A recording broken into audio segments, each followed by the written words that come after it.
Chapter 1 Fundamentals of Computers. Chapter 7 Characteristics of Computers, Limitations of Computers, Working of a Computer, Memory of computers. Application of Computers. Computers are electronic machines that are used in almost every field. They are designed to perform many functions.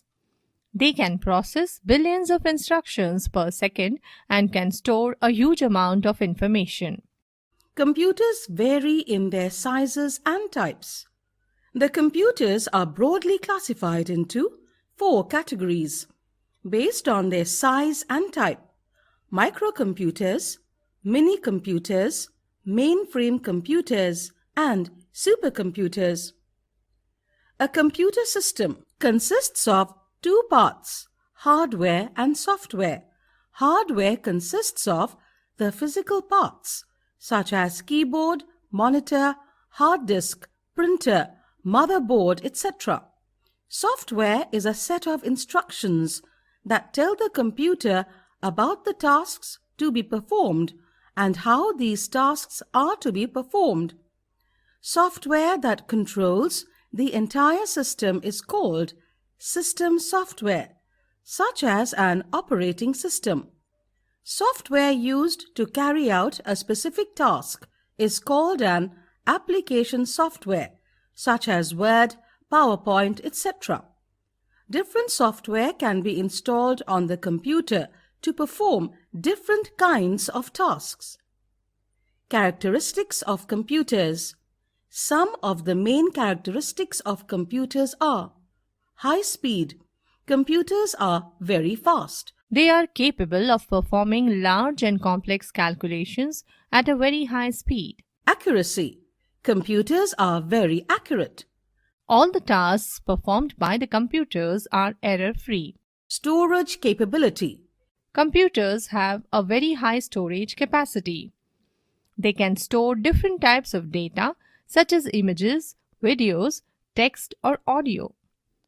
The stored information can be easily accessible whenever required. Diligence. Unlike human beings, computers do not suffer from tiredness and lack of concentration. They can do repeated work with same speed and accuracy. Versatility. Computers are very versatile machines and can perform different types of tasks efficiently. Computers can do many tasks simultaneously. For example, computers can solve complex scientific problems and play games at the same time. Reduction in paperwork. The use of computers leads to reduction in paperwork and speeds up the process of work. Limitations of computers. Computers have several limitations too. They can only perform tasks that they have been programmed to do. They do not have self-intelligence, so cannot do any work without the instructions from the user. They cannot take their own decisions. Working of computers. All types of computers perform the same basic operations. They accept the data and instructions called input, process it according to the instructions given, and give the result or information which is called output. Input devices allow the user to give input to a computer, while output devices allow the user to get the result. The CPU is the processing device. In addition to these, a computer also has storage devices to store data and instructions. Input, process, output, storage. Input devices. Input is the collection of data and instructions entered into the computer. Any type of raw information or facts and figures is called data. Data can be anything, be it letters, numbers, special characters, images, sounds, commands, or user responses. Yes, no, cancel. The devices with the help of which we enter data into computer are called input devices. For example, keyboard, mouse, scanner, joystick, microphone, etc. Let us learn about some input devices which are used for specific purpose. Barcode reader. This device, a type of handheld scanner that reads the barcode of a product. A barcode is a machine-readable code in the form of white and black lines that is present on almost all products, such as chocolates, books, etc. This contains information about the product's price, manufacturing details, etc. OMR, optical mark recognition. This device is used to read the marks made by a pencil or a pen on a special sheet. This sheet is called the OMR sheet, and it is fed into the OMR device to read the marks. OMR processing is popular for multiple choice tests. MICR, magnetic in character recognition. This device is used to read the magnetic characters printed in a special magnetic ink on documents such as checks. It is generally used in banks. OCR, optical character recognition. A document scanned using a normal scanner is stored as an image and is not directly editable. OCR is a type of scanner which scans handwritten or printed text on paper and converts them into actual text which can be edited using a word processor. Graphic tablet. This device finds its application in CAD. CAD, computer-aided design. It consists of a grid of copper wires embedded on a flat surface. This grid is connected to the processor. A pen-like device called stylus is attached to the grid. When the stylus moves over the grid, the wire mesh of the tablet senses the position of stylus as it moves. These coordinates are transmitted to the processor. The signals are interpreted and accordingly an image is displayed on the monitor. Smart card reader. A smart card contains a small processor that holds certain information like PIN number, account number, etc. Smart card readers are special machines where these cards are put in. The information contained in them is read and verified with that already stored inside the computer system. They are basically an extension of ATMs, automated teller machines. They are commonly used in banking, mobile communication, ID verification and access control, etc. Biometric sensor. This is the latest technology in the field of input devices. Biometric is the measuring of unique attributes of a human body such as fingerprint identification, iris recognition, etc. Biometric sensors accept data such as fingerprint, iris scan, or voice of the user as input. The data is then matched with the data already stored in the memory of the computer. If a match is found, further action is taken. Processing device. Process is the handling of data as per the given instruction. It is the logical sequencing of steps undertaken by a program to convert data into meaningful information. The CPU, Central Processing Unit, is the processing device of a computer. It stores data, intermediate results and instructions, program. It controls the operation of all parts of the computer. Output devices. Output is the result obtained from a computer system after processing. The output is in a form that people can understand and use words or pictures that are displayed on a screen. The devices with the help of which we get the information or result from the computer are called output devices. For example, monitor, printer, speakers, projector, etc. Let us learn about some other output devices.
Personal use. Computers are now getting popular as a home gadget. They are used for writing letters, sending emails, chatting, web browsing, listening to music, etc. They are also being used to search for information using internet. Banking. Nowadays, computers are widely used in banking. Computers are used to create and maintain the accounts of customers. Computerized ATMs, online banking, mobile banking, etc. are making it even easier for customers to deal with banks. Multimedia. The information represented in the form of text, audio, images, animation, video, and interactive content is called multimedia. Computers provide animation, graphical, and sound technologies to develop multimedia software such as a game or animated e-learning software. Transportation. Computers help in transportation in many ways. We can book our tickets online. Various information about trains or flights like departure and arrival timings are easily available on computers. One common use of computer nowadays is GPS, Global Positioning System. The traffic lights that help control traffic are all run by computers. Simulation. A computer simulation is a computer program that attempts to simulate an abstract model of a particular system. The computer simulation provides a virtual 3D model. For example, medical students learn and practice surgery procedures on computers through virtual reality. Pilots are trained to fly a plane without actual sitting in a plane using flight simulators. They are just a few applications among the many others like reservation system, publication, criminal identification, etc., due to which computers are dominating almost every part of our life.